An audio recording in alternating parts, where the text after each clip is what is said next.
Quer duplicar o valor da sua assinatura? Agora assinar o Observador dá acesso a todos os conteúdos e benefícios e ainda há uma anuidade ACP Bronze grátis. Terá vantagens que vão desde plano de saúde gratuito a descontos em combustível. Esta é uma assinatura que vale por duas. Assine hoje em observador.pt com 45% de desconto.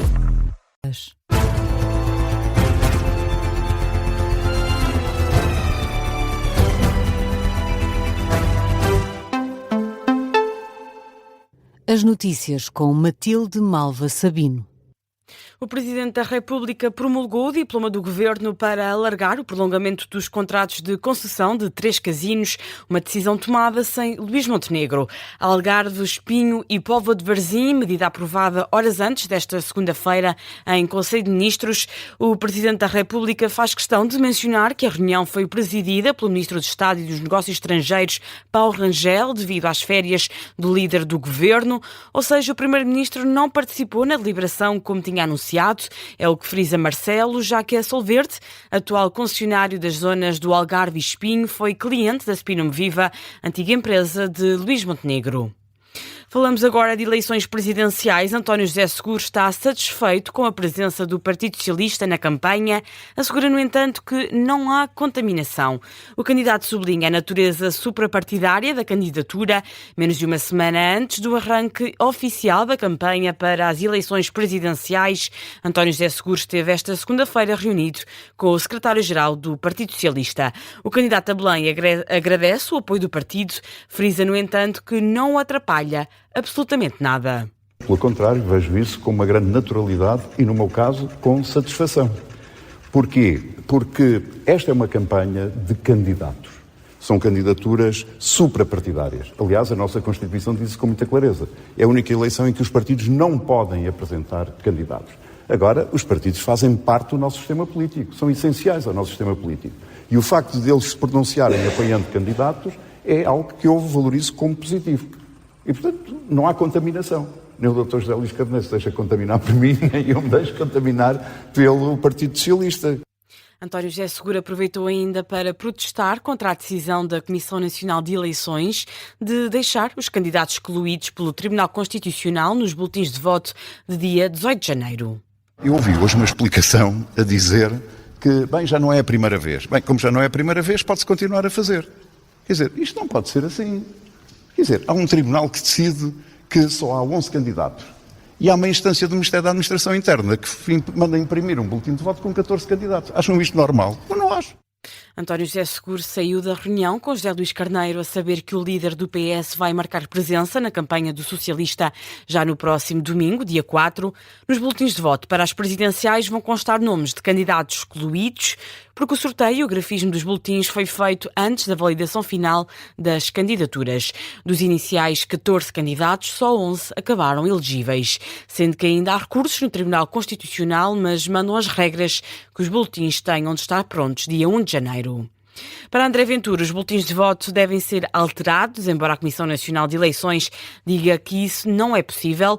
O candidato a Belém, apoiado pelo Chega, afirma que não quer votos desperdiçados e sublinha que todo o cuidado é pouco. Não é por estar um aviso à entrada da escola ou do sítio onde se vota a dizer, atenção, estes 3 candidatos não contam, que não há pessoas que vão votar e que o seu voto será inútil. Em democracia nenhum voto é inútil, mesmo que seja num candidato menos votado. E, portanto, eu acho que isto ainda se pode resolver.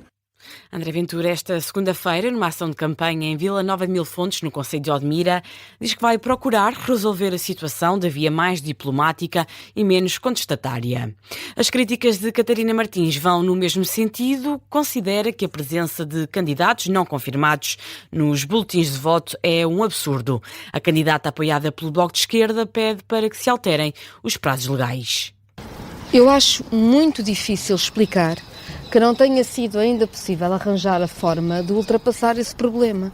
Se o problema é de prazos, alterem-se os prazos. Se o problema é de procedimentos, alterem-se os procedimentos. Mas reparem, ter num boletim de voto nomes de pessoas que não se candidatam é um absurdo.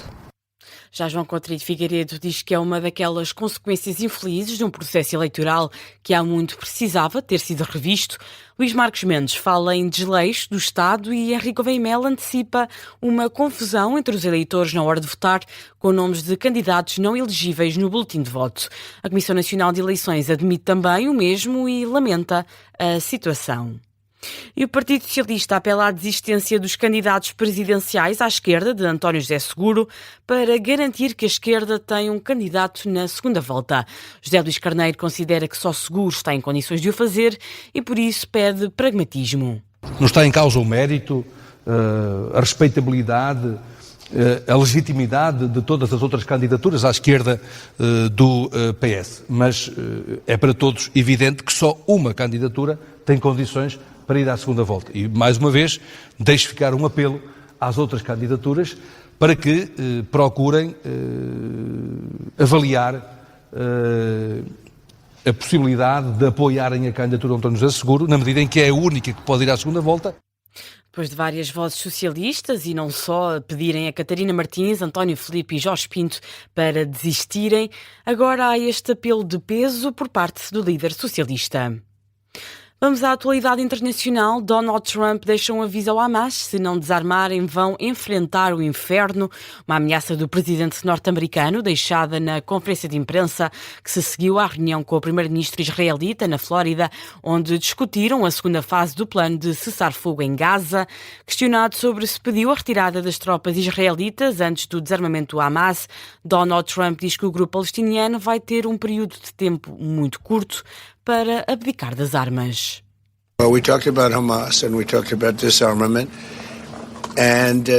Bem, falámos sobre o Hamas e falámos sobre o desarmamento.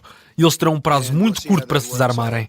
E veremos como isso vai funcionar. O Steve Witkoff e o Jared Kushner ficarão responsáveis por isso do nosso lado, mas se eles não desarmarem como concordaram em fazer, porque eles concordaram com isso, então haverá um inferno para eles. E nós não queremos isso. Não estamos à procura disso. Mas eles têm que desarmar dentro de um período de tempo bastante curto.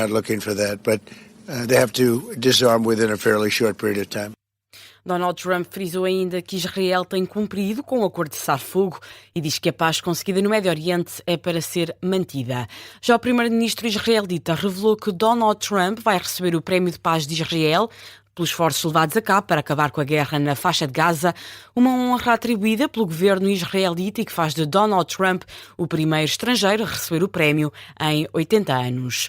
Donald Trump ameaçou ainda derrubar o Irão. O presidente norte-americano mostra-se preocupado com o possível rearmamento nuclear por parte do Irão, 6 meses depois dos Estados Unidos e de Israel terem eliminado as instalações nucleares. As negociações para um acordo de paz na Ucrânia podem estar comprometidas. A Rússia anunciou um alegado ataque ucraniano à residência oficial de Vladimir Putin.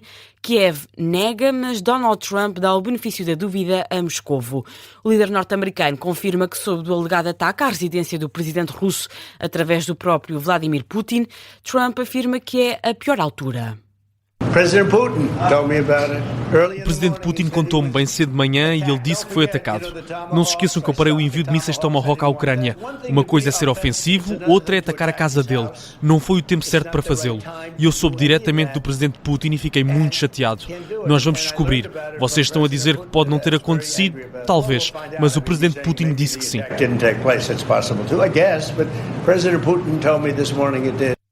Moscou alega que Kiev enviou 91 drones para um ataque à residência oficial de Putin, supostamente todos abatidos.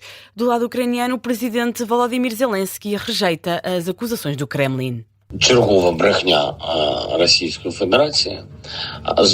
Outra mentira da Federação Russa. Ficou claro que ontem tivemos uma reunião com Trump e é claro que para os russos que se a Ucrânia não tiver nenhum escândalo com os Estados Unidos, então nós temos progresso e isso para eles é um falhanço. Eles estão simplesmente a preparar-se para lançar ataques, provavelmente na capital e provavelmente edifícios do governo.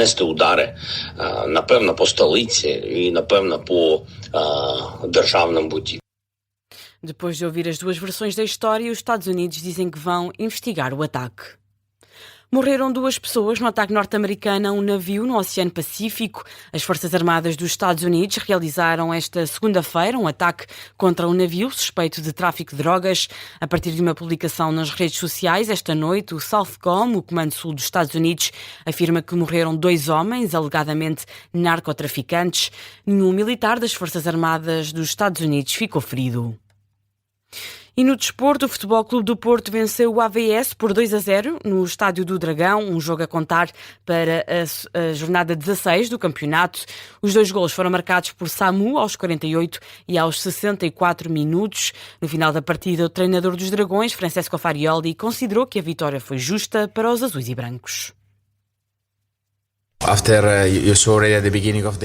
Depois de ver no início do jogo que, claro, eles seguiram uma estratégia clara que é absolutamente respeitável e o que eles têm de fazer, claro, não é fácil, quando se sabe que cada pontapé de baliza demorava mais de 1 minuto a jogar e tentavam abrandar o ritmo, por isso não foi fácil entrar no ritmo.